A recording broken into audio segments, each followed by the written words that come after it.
honorable guests, directors, faculty, and my fellow student managers. Mr. Soma S. is the National Sales Head, ManTrucks India Private Limited. He comes with over 24 years of extensive experience in the corporate world, out of which almost 15 years have been with the automotive industry spread across various sales functions. It's around 1 year for him now in ManTrucks India Private Limited.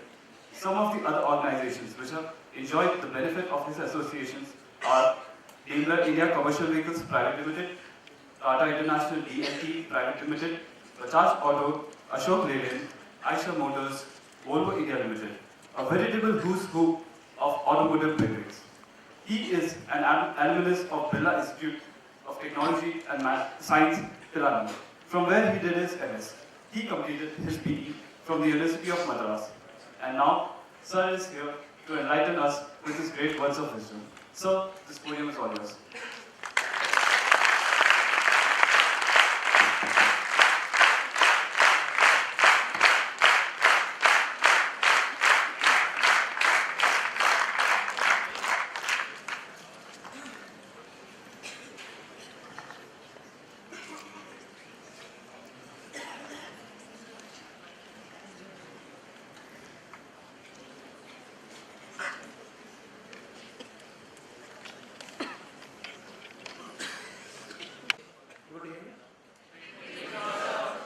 Yes, no.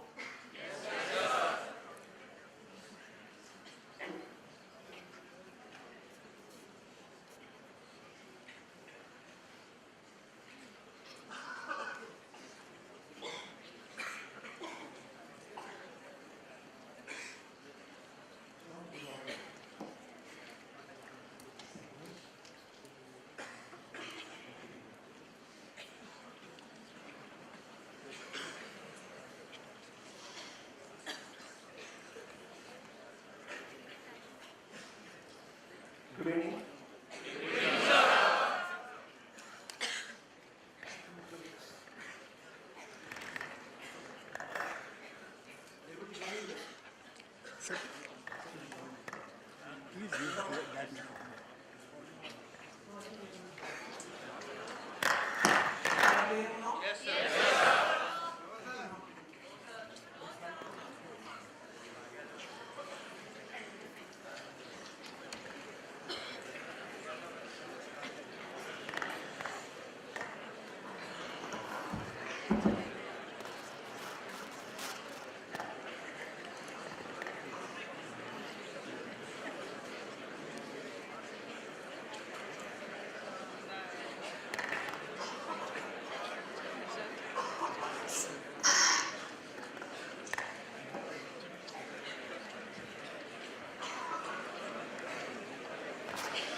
Able to hear me now? Yes, sir.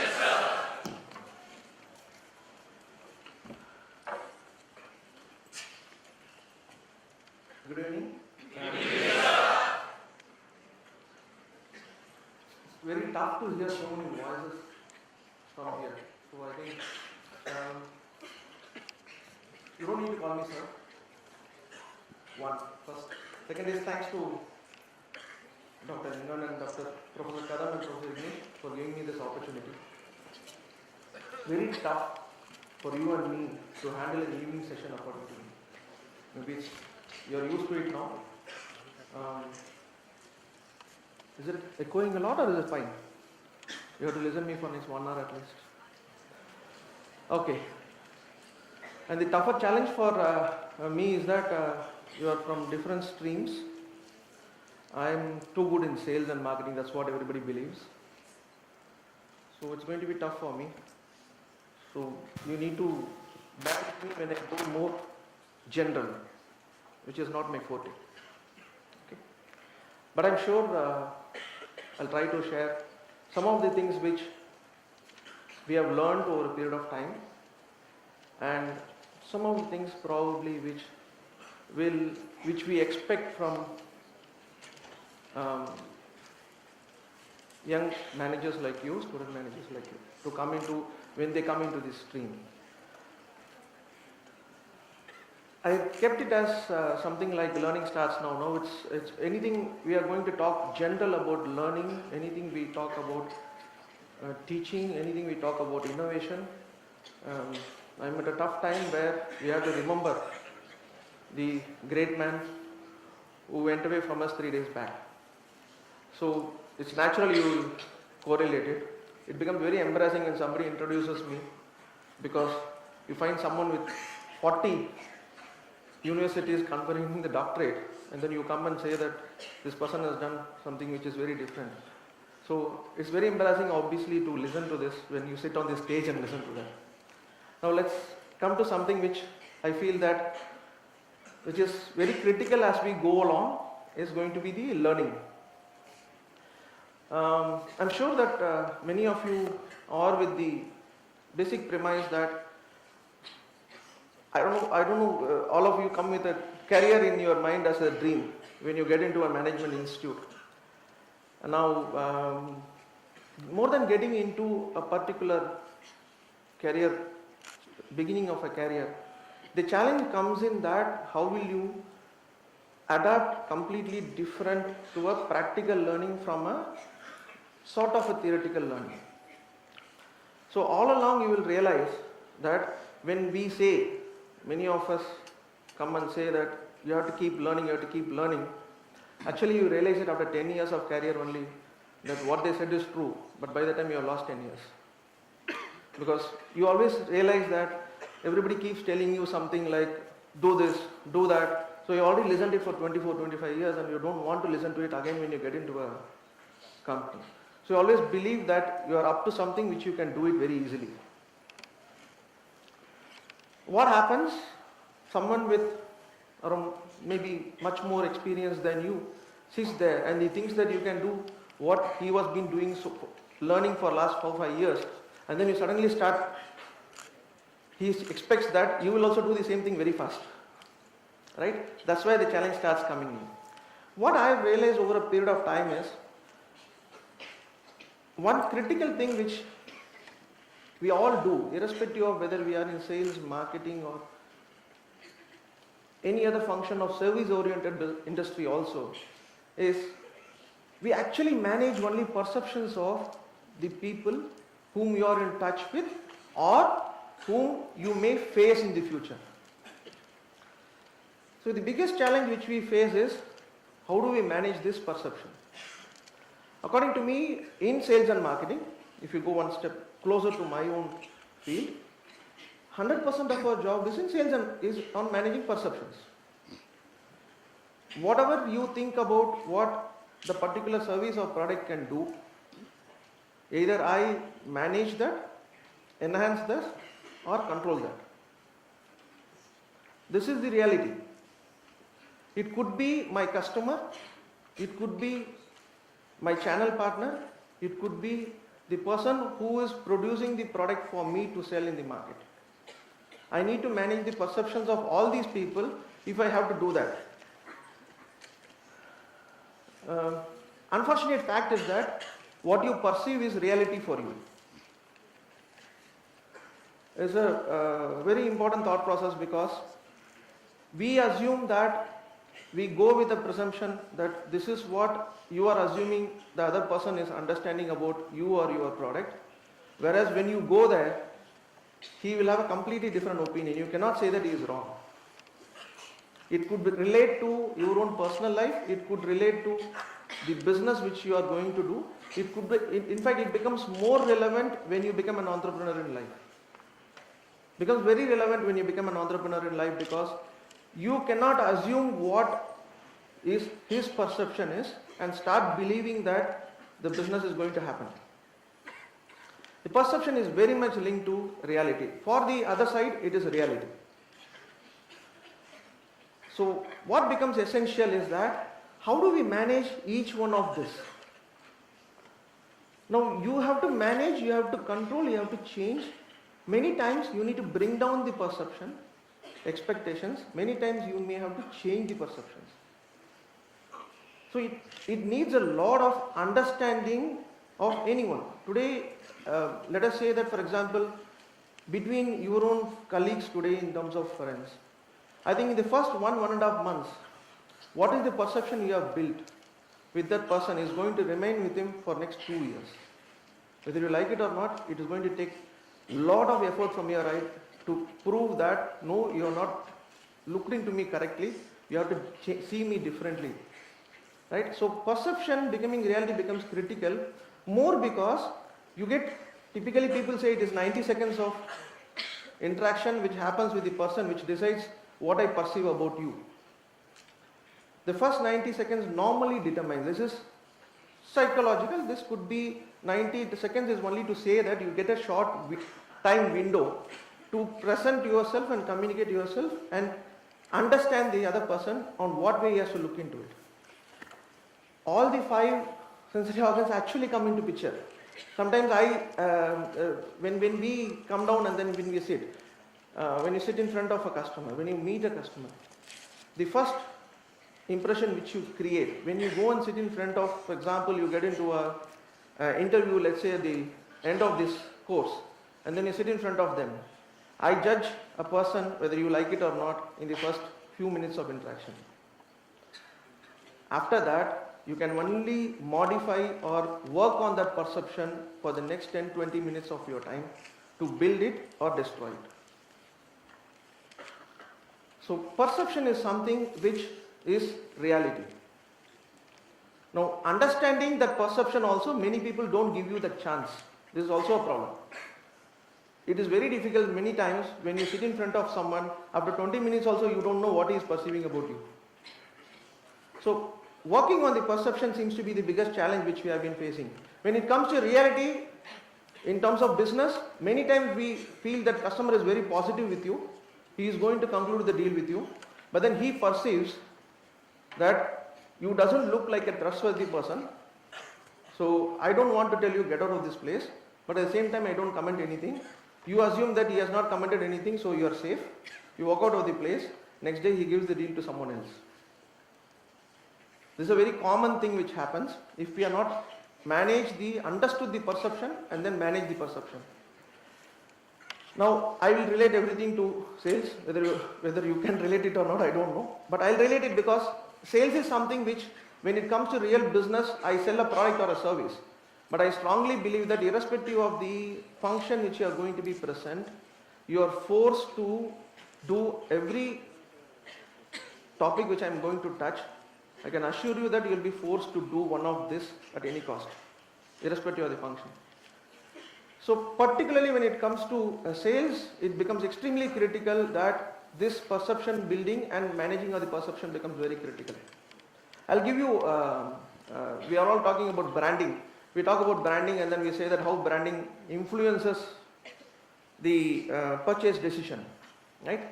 So my earlier company was Daimler India Commercial Vehicle. You would have heard about this product called Bharat Benz, if at all if you have heard.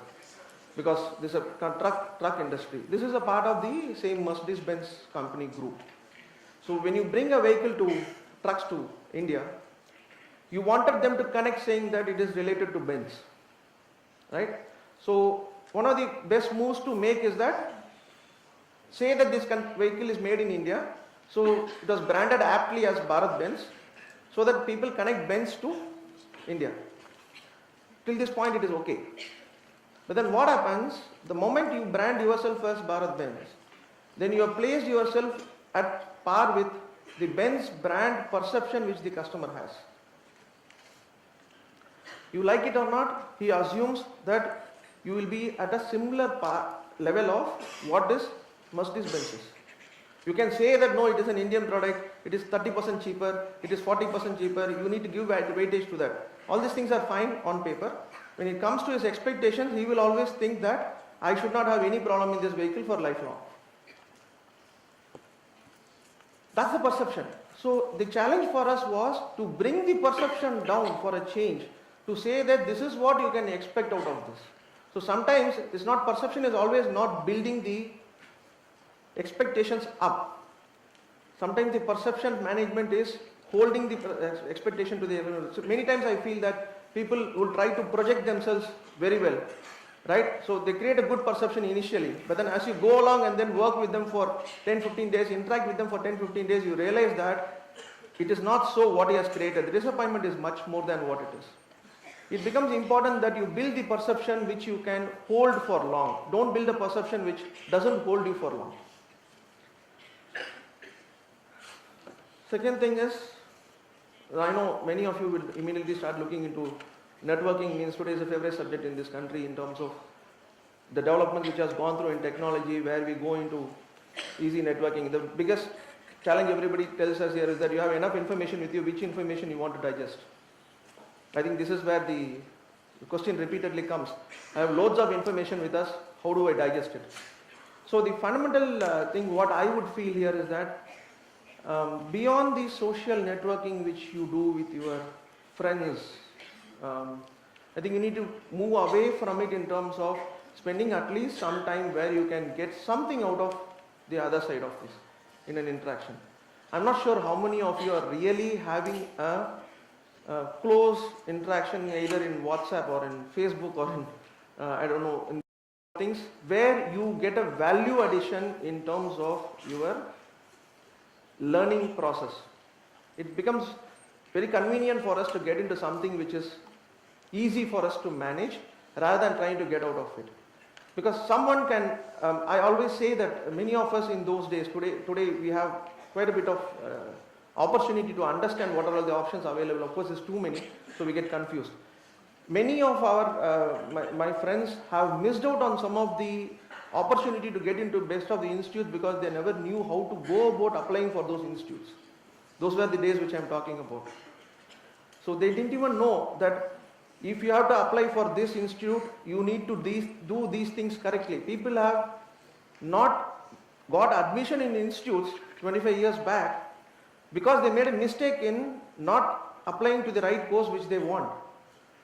So you have to also see the flooding of information which is coming to you. So somebody has to be guiding you in putting you in a direction where you can filter those informations and use the ones with the experience of someone. It is no more a capability of an individual to assimilate and manage the information. I think we have crossed the stage. You need now support to manage that information and tell you that for your kind of a personality, for your kind of an attitude, for your kind of characterization, competence, you need to look into these kind of options. I think this is going to be the challenge which is going to be present to you. You cannot decide after 2 years when you complete this, when you get into a career, and after 4 years changing the career is going to be very tough for you. I know how difficult it has been for people to change the career. When IT came up, many people from the engineering and manufacturing side started jumping into IT some 15 years back. And for them they started the career fresh. This is a fact. The people who started the career from the beginning in an IT industry flourished much more than the person who jumped into it after 10 years of missing the career in the manufacturing side of it. So it happens. So the difficulty which is going to be coming out of you people is how are you going to make yourself capable of getting into the right direction with correct guidance from maybe your seniors, maybe the people who are there around you who have more experience than you. I think the connect has to be shifting from just as a friendship and therefore getting into the data assimilation rather than moving to the next level. I think you need to move into that. You cannot be sitting into only using this good technology development into only managing how are you, how am I. I think that's not the way we have to look into it now. Of course, it's important for you when I heard that all the days you are working and then you come from 8 to 6:30, 8 to 8, it's tough for me. To be very frank, it's tough. I can understand how much you are going through it. So you might need a vent out to get into all these things. But at the same time, it is important that you spend at least some connect with someone who can lead you into this. For me, this becomes extremely critical on whom are you networking with? What is your reach? Who is the reach for you? How many of your past college seniors you are in touch with who has gone into a particular industry? He can give you much more light than what somebody else is going to give you as a general information. He can give you very specific informations to you. I think we need to move away from just networking and then doing it. I don't even see that how much formal discussions you are having with your seniors. This social networking is, according to me, is something which has happened pretty well for this country. I see a lot of invites coming to us in terms of LinkedIn, I wanted, but I really don't know that what is the intention of it. It is just, everybody looks into it as, okay, when I complete my graduation, will I get an opportunity to get into this organization? No, that's not what I'm talking as a networking now. The networking is how will you get guided into a better position for you when you are completing this course and getting into the right thing. You cannot afford to miss out 2 to 3 years of the initial portion where you have enough enthusiasm to learn more. You will find it very tough. Many of your known friends could be there who had shifted after 5-6 years, and then they find that their past friends, colleagues are doing much better than them effectively. Now comes the biggest challenge for us, according to me personally. What I am seeing it as the biggest challenge is communication in this country. I don't know, I don't want to quote, but I think we should take it. There was this article of Dr. Shashi Tharoor talking about reparations in London, one of the Oxford universities. I don't know how many of you have seen that. I think it's worth seeing that YouTube, and I'm sure that we'll be proud of the command in the English which is used there. One. Second is that such a sensitive topic, he is able to communicate it so well into a place where you are actually taking them head on and telling them that don't give us money, say sorry to us. This is the communication which goes in that. Of course, this is going on in WhatsApp for a long time, but I'm saying that we all actually take pride in seeing this, but we are not really focusing on it. You know what is happening nowadays? Sometimes it looks very surprising for me that even senior people have their grammar placed it pretty wrong. You know what happens when you try to communicate something, it becomes a big distraction to the other side in trying to understand and judge you rather than taking the communication which you are giving it to me. I don't know whether I'm able to pass it on what I'm trying to say here. Because what happens, let us say that for example, I have done here communication, I have made a mistake of T-O-N instead of T-I-O-N. At least for 2 minutes, you're not listening to me, that I'm very sure. You'll be only looking into it and judging me, saying that what kind of English this guy has. You have actually lost my 2 minutes of my communication. Before you decide, okay, so this guy I should not worry about English, let me listen to him. It is such a distracting thing, right? I sometimes tell my team that take care, this apostrophe is the most abused character in the entire communication. Please learn this apostrophe, at least let us take one thing out of this 2 hours or 1.5 hours interaction which you will have. Please learn where to use this apostrophe. It looks, what happens here is that I'm not teaching English here, I'm not teaching grammar here. I'm saying that the perception gets built for you very differently. It distracts me. When you want to communicate something to me, a mistake there distracts me, and a grammar mistake is still hurting, unfortunately. Now whether you like it or not, we are not against any language here, and I don't, that's the intention here. But anything you communicate, the communication has to be straight and it should reach. Rather than trying to distract the person, it only hurts from what you want to do. And we always believe that actually the verbal communication in the course of discussion is only 35%. How many of you would trust someone who is discussing with you when he is not seeing you at all? Let me go one step more. Now let's say that I am there, I have come to discuss with you, and then you are looking at me, I keep looking at something else, but I am talking to you correctly. Right? So that's where the communication starts. Communication is reaching what you intended to reach to the other guy. This is what I have understood as communication. Now, reaching it, in fact, many of the times when you don't want to respond someone adversely, I found silence to be much better than responding to it. So it is not verbal which matters, it is non-verbal which matters. Right? Even sometimes we all been brought in this culture where if you want to respect someone, don't put your leg cross-legged, right? Now, many of the customers, many of the times when you go to the field, when you sit in front of the people, when you sit in a meeting, when you cross-legged, it could be very simple in German. This is the second German company I'm working on. I learned a lot from them. I learned a lot from them in terms of planning, in terms of discipline, in terms of meticulousness. Nothing goes without planning in that country. Or rather, they don't expect us to tell, this is what you will do, without putting it in paper in a very planned way. They don't accept it. All the meetings go very differently. It will be looking very funny for us because we are not used to that. There is a pre-read of the presentation which is sent to all the members of the meeting because you don't want to waste their time and come to discussions and decisions in that time. The pre-read, the presentation is given before the meeting starts, 2 days before, 3 days before. It's a mandatory practice. Why did they do that? They do that because you want to use effectively every time which is there with you for the purpose of the meeting. So why I'm coming to this communication, verbal and non-verbal, is that you actually, what I've realized is when you open a topic, suddenly only the discussion goes without any logic. When you have a topic which is already prepared and people come down and sit and discuss, then the discussion is more non-emotional, more logical, more ethical. People come with a lot of thought process. Okay, I'm not agreeing with this person on this point. I'm not okay for this. I need to change this. Then he does a lot of networking, lot of people is taken on board, and that's how the communication happens.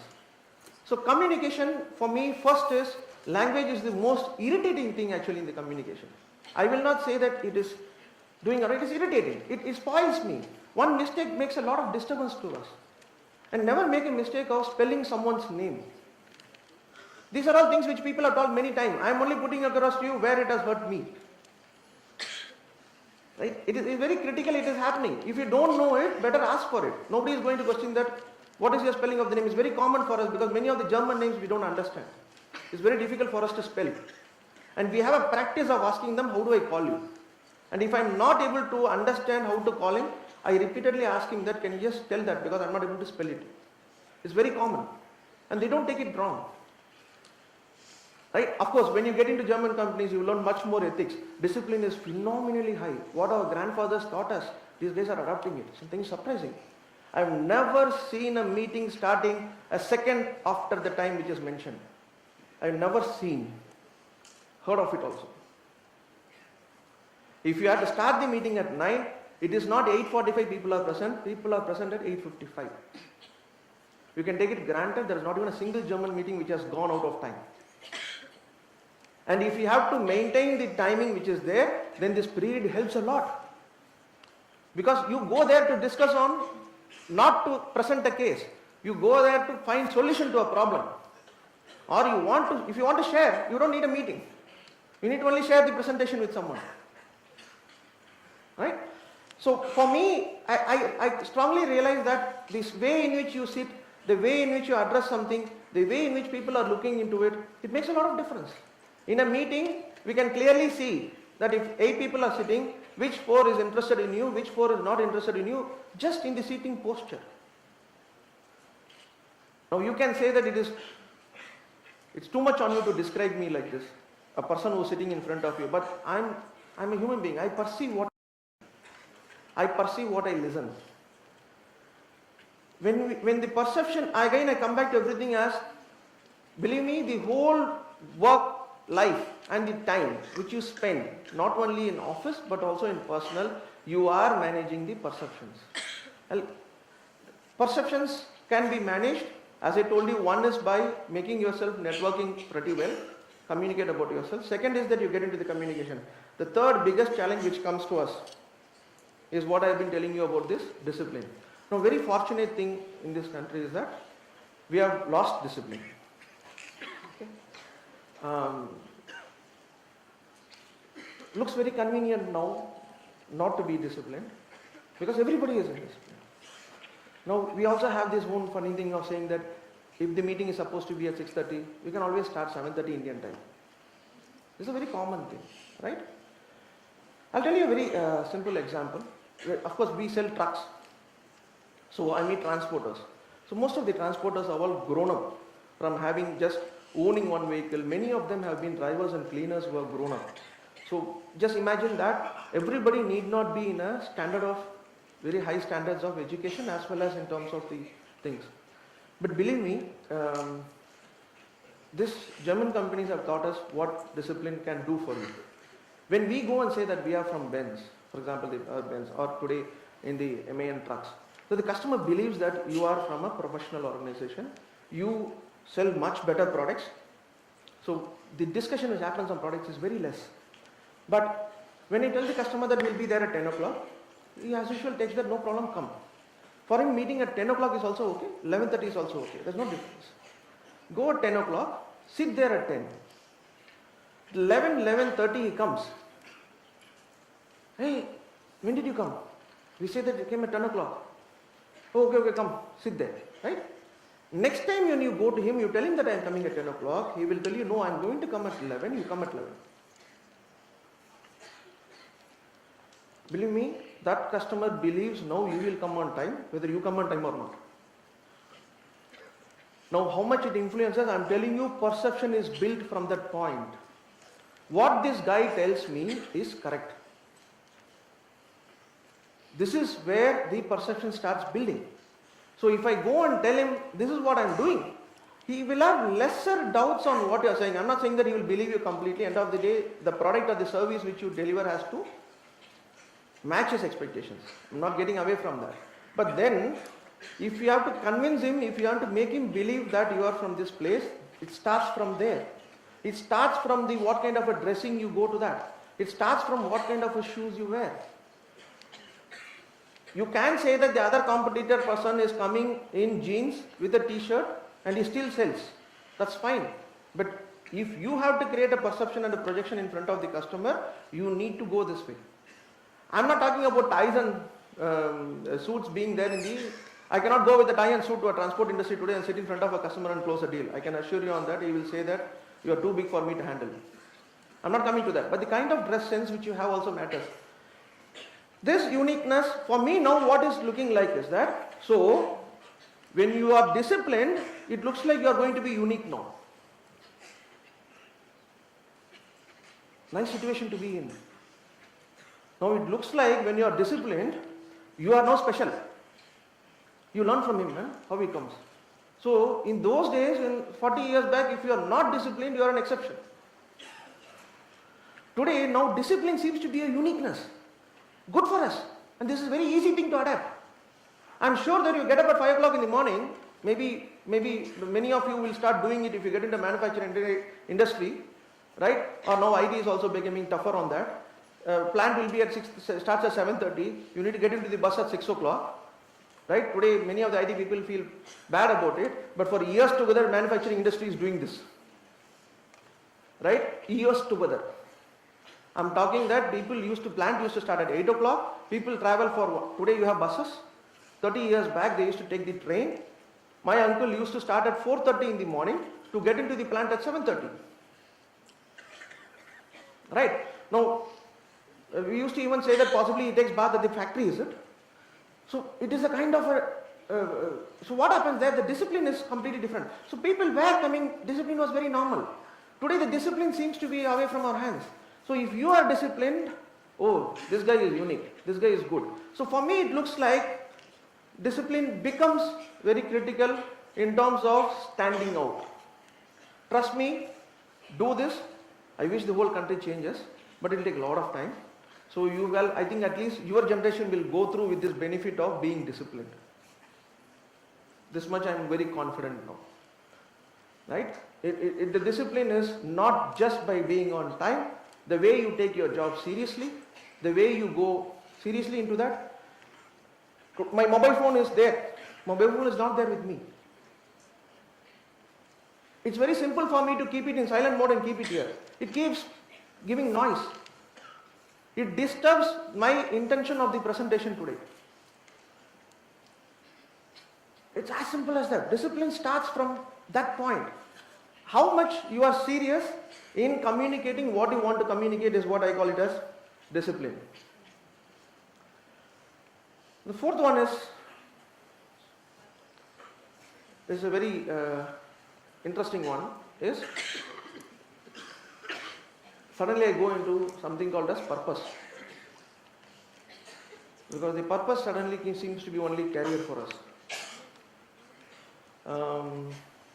Of course, career is very important. You want to get into an organization where I think first thing starts is you want to earn more. Second thing starts coming is that what is my status in the society? How much I can improve my standards of living? Then third, somewhere I think you would not count what is the third one at all. I think we have only these two. Maybe you are right. But what happens there is that actually after some time, you realize that you have missed something called as contributing something, or I will not say contributing, contribute is a very big, large word. I will call it as a value addition. No, it's a very simple thing. Let me say that it starts everywhere. Right? We believe that this is very critical in our culture. Let us say, for example, my daughter comes to me with some, let's say some question. It could be any subject. Right? Now I am busy. I could be busy on any of the things which I feel is more important to me. Right? I ignore it. You do it twice, third time she doesn't come to you. Very simple thing. Is there any give and take in that? No. A place where there is no give and take, somebody doesn't feel that you cannot add value, they don't come to you. Now you go to the next level of, you get into your career, you get into being and starting your own business, or you join a company, or you do a work.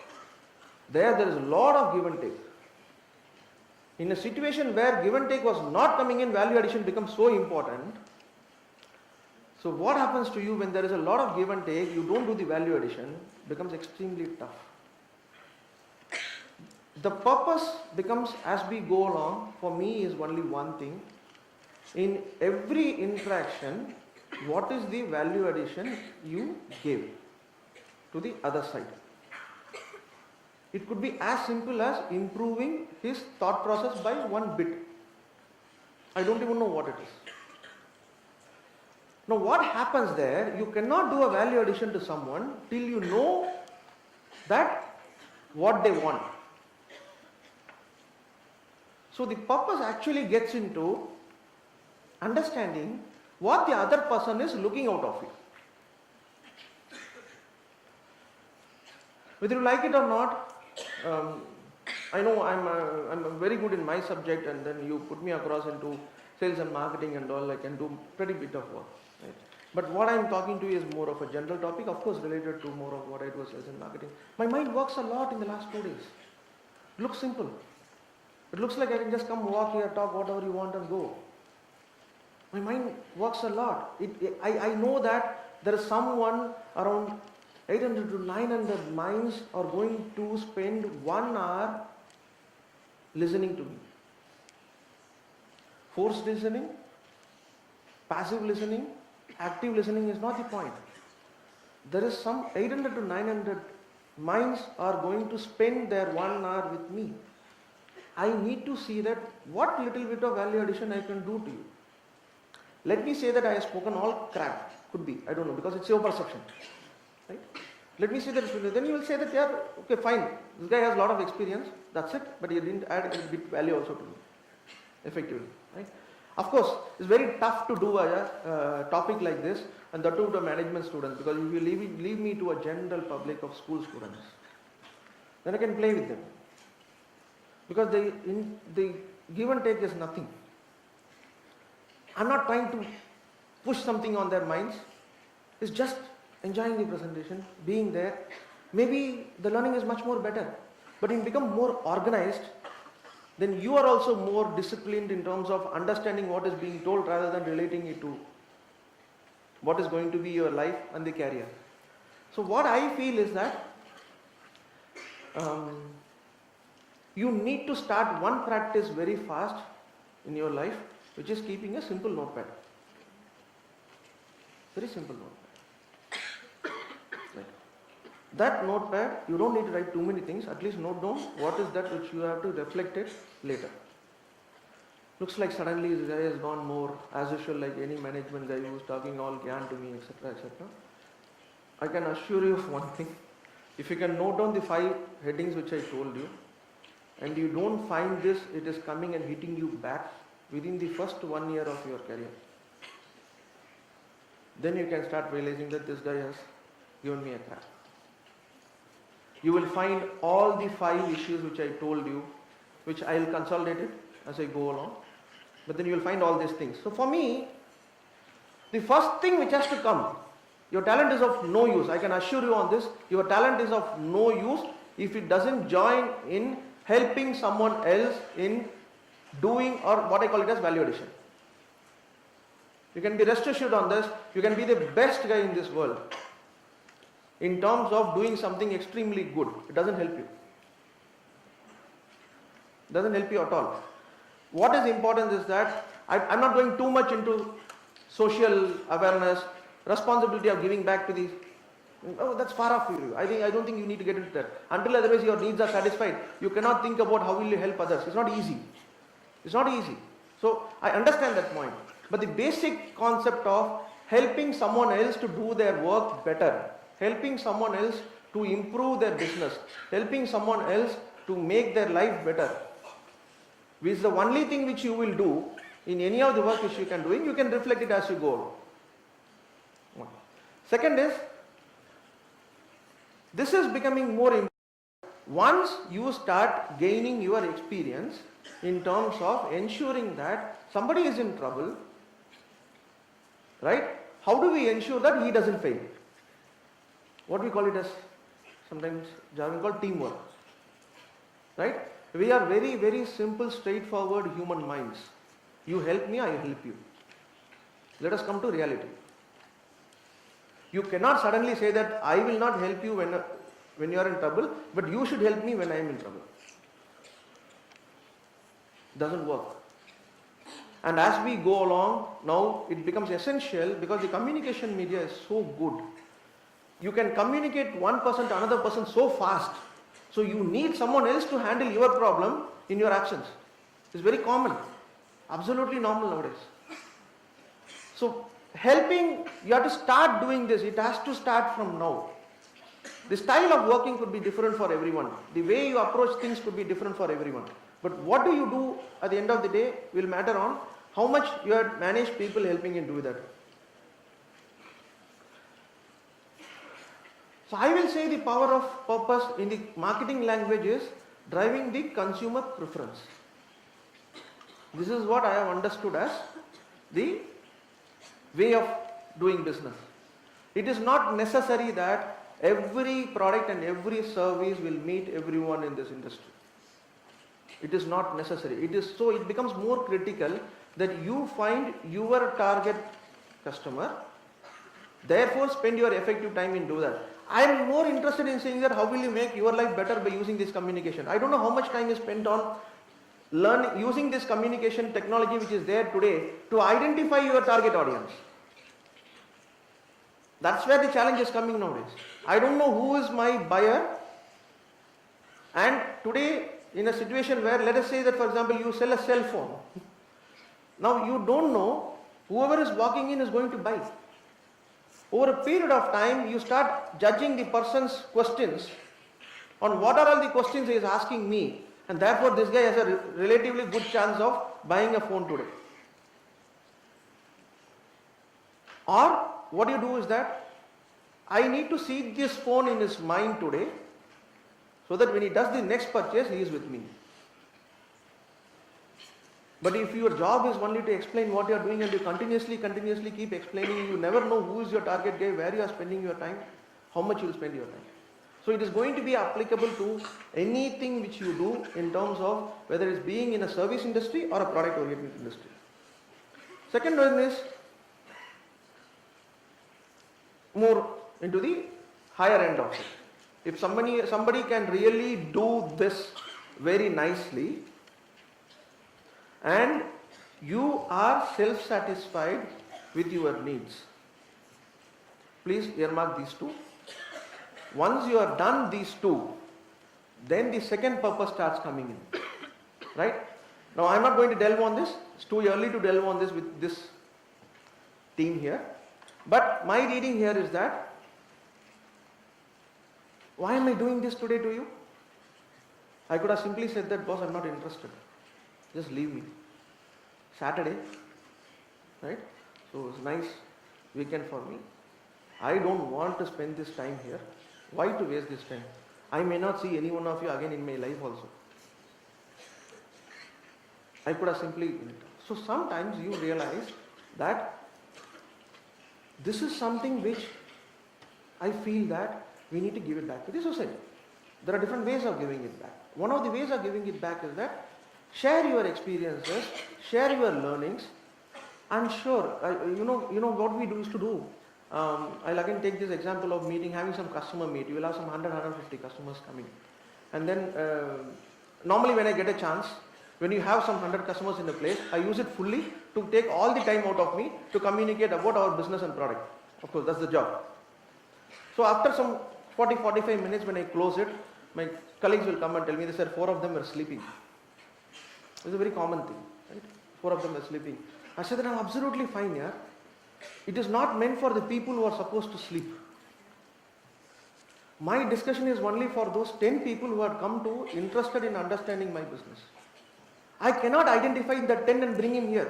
If I had done that, I would have brought that 10 here. So my job is not to worry about those 10 people who are sleeping. My job is to understand, saying that did I reach the 10 people whom I am supposed to reach? So sometimes it is, we get disturbed that someone is coming, someone is doing it. Absolutely fine, because I am sure that everyone has their own internal worries, their own presence of mind. Somebody feels that, okay, he called me, I have come in, I have respected him, that my job is over. But that's fine with me. Right? It doesn't give, see, to be very frank, actually, this start of giving starts coming into you when you handle both these things very well. Again, I am repeating. The first one which I am telling is that helping others, when it becomes a natural tendency to you, one. Second is, when you have your needs taken care of and you have time to contribute to others. It could be related to time of experience which you have. It could be related to money. It could be related to your own knowledge, what is there to share. So that purpose starts coming into the picture when you have achieved the first two. Without that first two, whatever you do is because of compulsion of someone else, because you are still not thin and thick into that. So don't get into a purpose of find meaning and live better till you reach that stage. I'm not getting into the Maslow's hierarchy of needs of getting into self-realization, but at least to the stage of where you can contribute to others. To sum it, actually, as usual, very nice to put a summary in a statement so that everybody will note down and remember you, oh, this guy just told this. Forget it. I think the whole thing here is that I didn't mean to. I'm just saying that it always helps to summarize in telling that maybe somebody has missed out on what you communicated, maybe somebody has done or something. For me, it is simple. An individual has to be unique, and he is unique.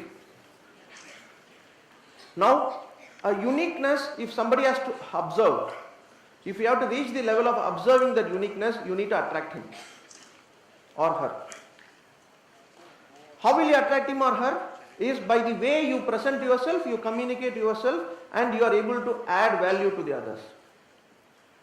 So, whatever uniqueness you have, that uniqueness has to be demonstrated in a different fashion so that people start seeing you to get into the unique level. So for me, if you have to communicate to the right audience, you need to do your networking right. Once you do your networking right and you improve on your communication skills, I'm just asking a very simple question. I don't know how many of you are really good in English. It's a big challenge, huh? I'm telling you. Because just imagine that you are working in ManTrucks and one of my German colleagues comes down. You want to take him to the customer and assume that your English is not good. Now he has learned this English very tough, right? He is a German and he has learned his English tough. He believes that Indians are very good in English. and then he takes you along with you. It's very natural. I have all my team members, any of the team members taking him to the customer, whomever he wants to. He can understand customer cannot talk, but he cannot understand that you cannot talk. First important thing. Second is I have given you what, 55 minutes? Exactly, yeah. So 55 minutes I have given you a lecture today. Did anyone of you not understand any of the word which I have spoken? Every word actually was dropping.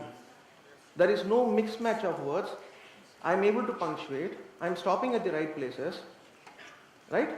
Now, okay, we can say that, fine sir, how does it matter? Now just imagine that I am not able to communicate to you correctly. So for me, communication is becoming extremely important as a starting point. You cannot change the perception of the person unless otherwise you are ready to communicate. Right?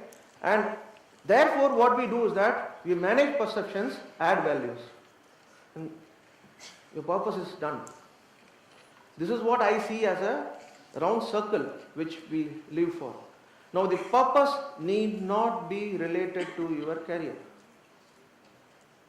The purpose, though it is related to your career because I am addressing you in a management institute, the purpose can be as simple as what value addition to do you to your, how much you are able to add value to your family, how much you are able to add purpose to your own personal life, how you are able to really do the same value addition to whomever you are relating in your family. It could be your parents, it could be your spouse, whoever is going to be, your kids as you go along, and then the bigger challenge seems to be the grandchildren. Right?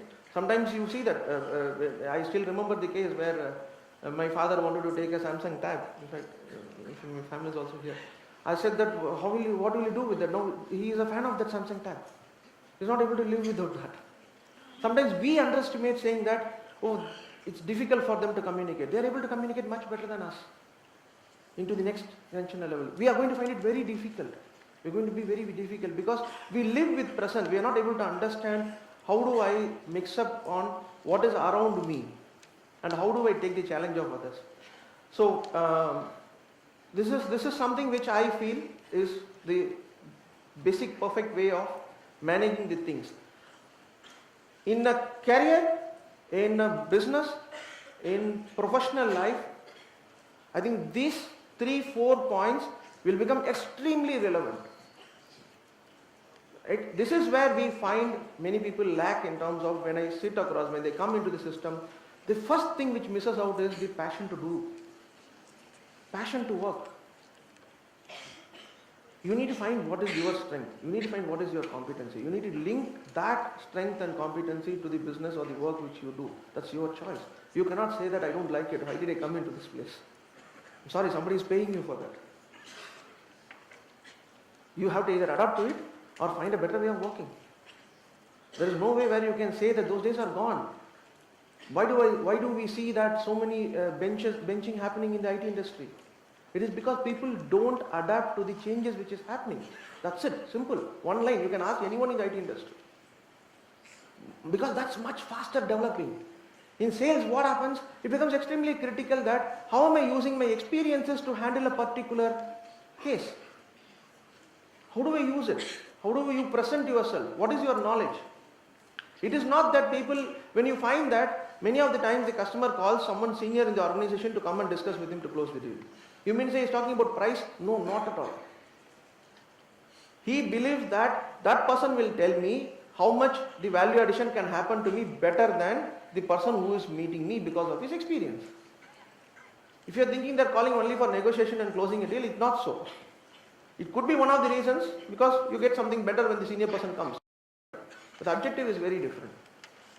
So for me actually what you should be looking into as a take out of this whole discussion is that please understand we manage perceptions and perceptions are reality. This I am very, very clear now. You have a choice of changing the perception, which is very tough. I think the biggest challenge to change the thing is perception. Today we see a lot of brands which goes out of the market. Let them come back with the same brand name. It's very tough. Very, very tough because you cannot erase memories. See, unfortunately, human mind catches what it wants to catch. I'll tell you a very classic example. Let's say you are selling, I'll remain with something truck or car. Let's say you are selling Maruti cars, right? I'm assuring you, when you start selling that Maruti car, you will not find a Hyundai car in the market. Right? Let us assume that you start selling Hyundai cars. Right? Again I repeat, the same person, everything is same, after 2 months, he will find only Hyundai cars in the market, he will not see Maruti cars in the market. Is there any difference in the market? No. It is what you want to see, you see. So what the other person wants to understand, he understands. No, you cannot challenge him. You cannot say that, sir, how stupid you are. How did you understand like this? No, that's what he has understood. It is not his mistake. It is your mistake of not communicating to him rightly. So for me, perception management is the biggest challenge for anyone related to personal life or the career. Mostly in the career, because there is a give and take there. Perceptions can be managed only when you do the value additions. And when you manage the value addition, you are helping others. And when you do the value addition and when you manage the perceptions, you are successful. This is the way I will understand this whole thing and through. Any questions?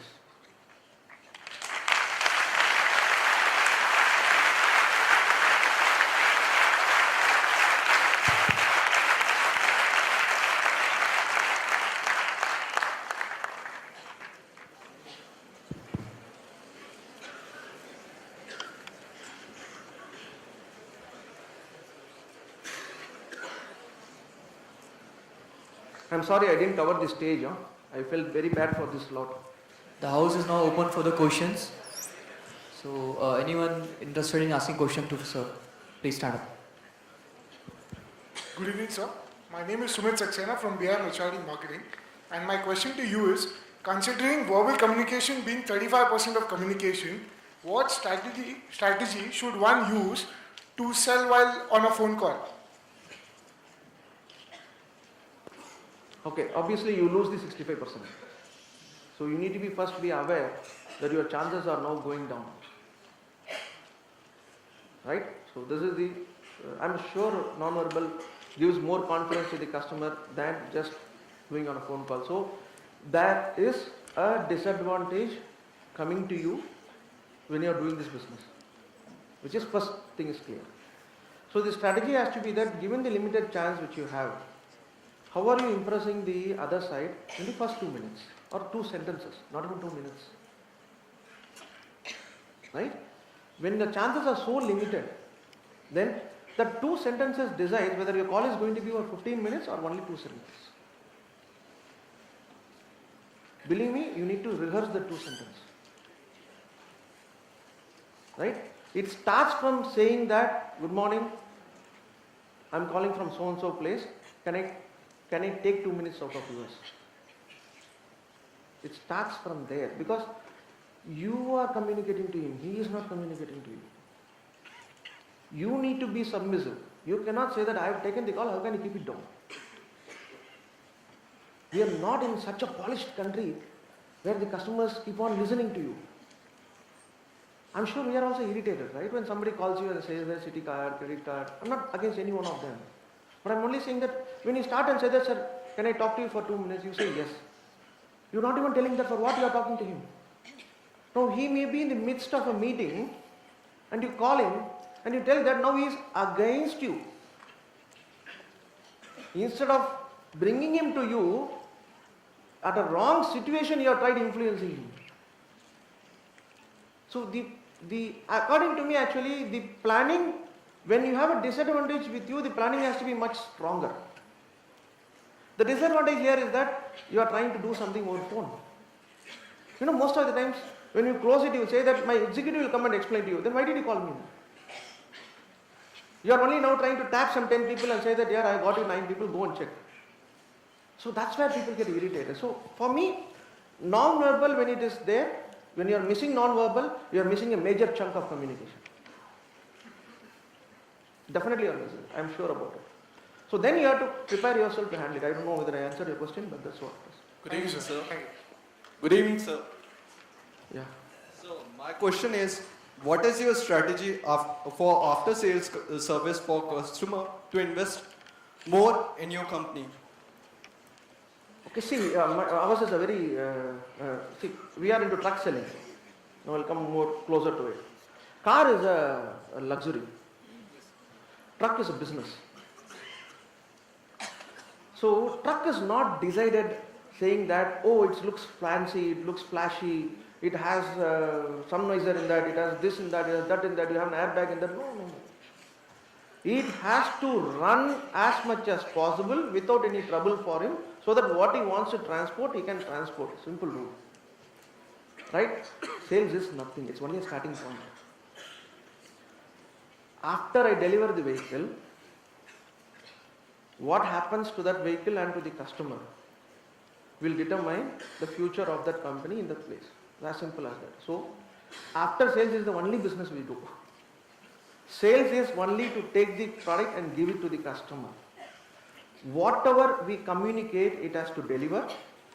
So, I don't have anything in my hands. Whatever it delivers, after sales guy has to manage it. I don't have anything in hand. So, my repeat sale is depending on someone else beyond me. No, sir, I'm saying that he could invest more, that he could buy your ManTruck more. He will more only when he doesn't have a product issue, when he doesn't have any difficulty in servicing the product after sales. You understand what I'm saying? So, the investment which he will do further with me is not in the first vehicle which I sell. The investment which he is going to do in the business is, how can I reduce the dependency of, I will say that how can I reduce the cost of operations so that he can use lesser number of vehicles. For example, I'll just tell you. Let's say somebody wants to buy 10 trucks. Right? I'll not go much deeper, but I'll give you a simple example because he asked me about auto sales. 10 trucks he wants to buy. Right? Now, he has done with some calculation, this vehicle will run like this at this speed, it will do this much trips in a month. Typical example of saying that this is the mileage it will give, this is what is the benefit it will give, because everything matters there because it's money. Right? So once he does that, you have done some calculation of profit. Then he realizes that he expected that this vehicle will run 5,000 kilometers in a month, whereas it is able to do 6,000, 7,000 kilometers because of the capability of the vehicle. Right? Next purchase of 10, he will now bring it down to 7. I'm improving his business. You understand what I'm saying? So the product and the after sales only makes our business successful. It's not sales. Right? I think that's what your question was. Yes, sir. Sir, this side. Because there are 2-3 people who are standing. Yeah. So we learned that perception is the biggest challenge, and we got to know that there is a perception gap between our business and our customers. How can we reduce or remove this perception gap? First you need to understand what is the perception. What is the perception of the other person about the brand, about the product which he is going to buy or the service he is going to face from you. So once you understand the perception, it's very easy to address. The challenge is understanding the perception of the customer by communicating with him. Many a times in our industry, for example, not only in our industry, let's say that I have an iPhone with me, I go to a Apple store, wherever it is, I go there, maybe I went inside for fun, let's assume, right? We all walk in, everywhere, wherever we want. We went there and then he asked me, sir, how is the product? What will you tell? You will tell him that this button is not working. Correct? And then what happens? You come out, your friend is there with you. Yesterday only you said the phone is good, man. He will say that, yeah, no. You want to buy? You will not get a better phone like this. This is a very common thing which we do. Now, for that sales guy, he is worried this customer is not happy. So, understanding the perception itself is a challenge. In a FMCG product is extremely tough. But maybe in our products what we do is that we have a choice of talking to the customer like another customer. So what we do, we used to call the customer, maybe unknown number, things like that. I went to this place, that sales guy told me that this is the truck which he has purchased from you. How is the truck? Then I understand this is his pain area but not a decision making area. You understand what I'm saying? So problem is not bridging the gap between perception and reality. The problem is understanding what is perception. I don't know, I'm confused. But you think over it, you will understand what I've said now. Good evening, sir. Sir, your Ooh, it's tough for me. words are right. Right, okay. Yeah. Sir, as the complexity and competition has increased manifold in business, sir, what according to you are the core qualities that a marketing and sales fresher requires to enter into the market? First is confidence and belief that your product is better. That's the very first thing. Please don't try too much if you don't believe your product is better or your service is better. I'm telling you, all of us are very, very smart in this country nowadays. When I sit in front of you, I can understand whether you are confident or not. I'll put you into the back foot, I'll pull your leg by giving you very strong information. How much you defend yourself, how much you succumb to that will decide whether you are confident or not. So, you need to get a buy-in from the other side fast. If you have to get that buy-in, the first thing is that what is the confidence you are showing to them. I've seen many a times where we are confident as a management, but the field team is never confident about it. I would say that the problem is completely solved because my R&D told me, my quality told me everything is fine. But the last guy doesn't believe that. Now I stand upside down, nothing will move. Because in front of the customer he says that, sir, no sir, this problem is not there, but let me check and come back, you're out. So problem comes in not the complexity of outside world, problem comes because of the confidence which is there in the inside world. The biggest quality which is going to be there is that how much you do that. That's where actually what happens when some organizations get into, you call it most of the airlines which goes through this phase today. You can actually see that reflection in the staff. Because airlines is, you may say it is a product industry because it takes you from one place to another place. But airline has become a service industry now. So for me, do you get a smiling face when you get into your airport? I don't know why we need it, but we need it. How does it help you whether the face is smiling or not for you to travel? But the world is changed. I need a person who doesn't see at me as if I have come there, I don't have a choice of handling this guy, I will handle him. I don't want it. Because someone else is able to smile at me. It makes my life simpler. It makes my confidence much better. So the problem which I am seeing is actually the confidence on the business, on the product, on the services, rather than on how to face the customer. Yeah. As we are running short of time, these will be the last two questions. Good evening, sir. My question is, in marketing, what exactly convinces the customer? Is it the brand, product, or the communication skill, or the communication?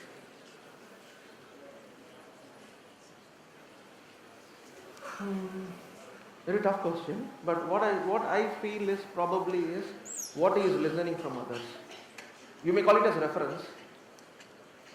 What is his past experience in the same brand, same product, or in a negative experience in the relative brand, related brand, whatever is it. Today, for example, if you are not okay with, let me go one step more with a particular brand. I would not like to put a name here, but let's say any brand, let us say X brand, you are not okay with it. For some reason, in a domestic appliance, you failed or the product failed, right?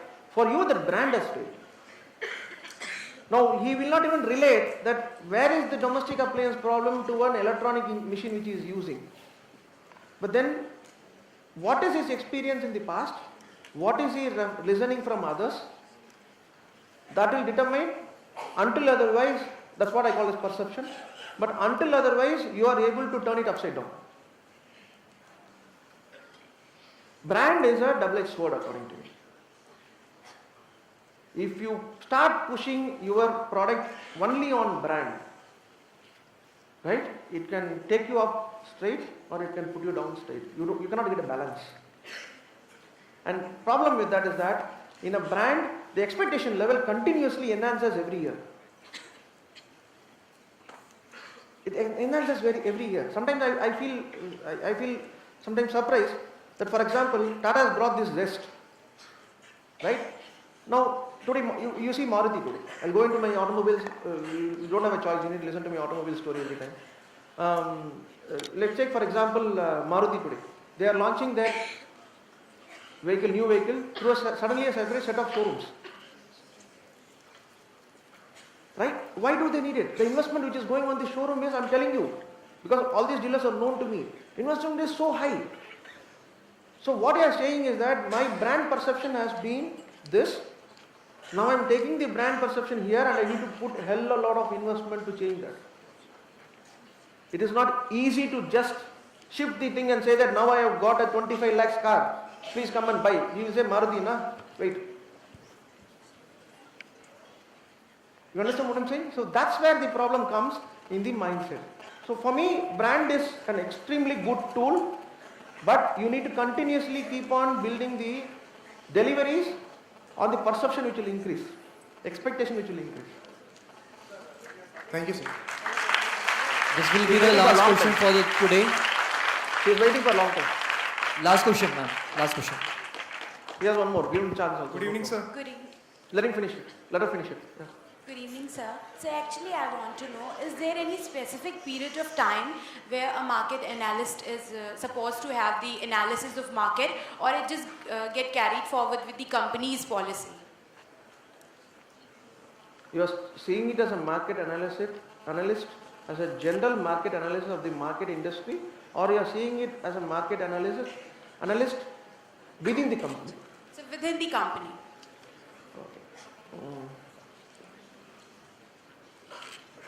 I think time frame is based on the business which you are doing. I don't think there's a standard answer. I'm sure about it. But I think you are not asked the question correctly to me. So I want to ask that the market analyst is supposed to have the analysis of the market trend, the taste and preferences of the ultimate customer in a specific period of time, or it just get changed according to the company's policy? It changes, not company policy. No, company policy doesn't do anything on the marketing analysis. It is what the market is changing which will make you do that. Today, for example, if I am in a mobile industry, right? Maybe your analysis of more than 1 year is waste. I don't need that analysis which is more than 1 year. Yeah. The world is changed. Yeah. But when I get into trucks, maybe not required. I can be with 5-year-old analysis also. I need to only worry about some new technology coming into the business and how it affects me. But it doesn't change overnight the industry in the next 2 years at least. Yes, sir. So there the analysis could be more long term. But when it comes to FMCG, you are in deep trouble. Right? It could be anywhere between 3 months to 1 year. So it is not internal company requirement. Company understands this. Maybe they don't tell you because of your experience. They will not share with you why they are doing that. They cannot go and tell everyone this is my understanding of it, so you do it for 3 months. So the same person will come after 2 weeks and come say that now do it for 5 months. Yes, sir. So he has a logic in doing it. He is not happy making you run like this. He has a logic in giving something back to the company. So I feel that yes, analysis is extremely important, but it depends on the product and industry you are in. Okay, sir. Thank you so much.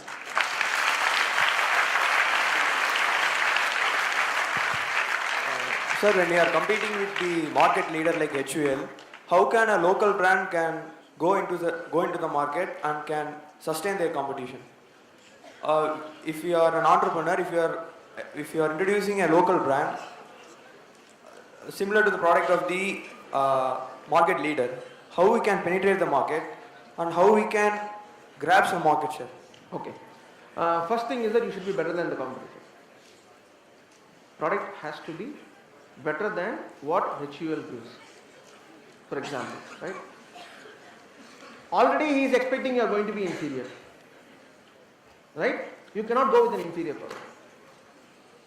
First problem. Right? Second is, I never come across an issue where you cannot charge more than the market leader. It's a wrong myth. Today, if you see the product which we are selling, we are 4 lakhs more than Tata Motors. Today, you see the product which Balaji is selling, it is 2.5 lakhs more than competitors, Tata Motors. Right? Yes, obviously, I cannot go and beat someone who has been selling for 40 years. Neither on cost nor on network. They have been doing it for over a period of time. So what we do here is that You need to give a product which can deliver better value to the customer, maybe to penetrate at the same price or lesser price, particularly in FMCG. In FMCG, I want to buy a soap, I am buying it at, let's say, 20 rupees. You can say that this is much better than that, right? And I am sure that you can say that this is longer life. For example, I give the same 20 grams bar to you, but then this is working for 4 weeks at your home, this will work for 6 weeks at your home, right? He has to go through 2 cycles to understand it works 6 weeks or not, for example. Once you deliver that, then you increase it by 2 rupees, you get that. So for me, if you want to get that value out of it, see, that's where we say that being in the top is very tough. Sitting at the top is very tough. Because anybody can come and do a better thing than you and start confusing the customer and take away something very fast. Right? And you cannot beat someone on a better product or better service. Mark my words. You can do that irrespective of whether you are a market leader or a small guy. It doesn't matter. You cannot fight with an inferior product and inferior service at any cost. One day it will hit you back. Yeah?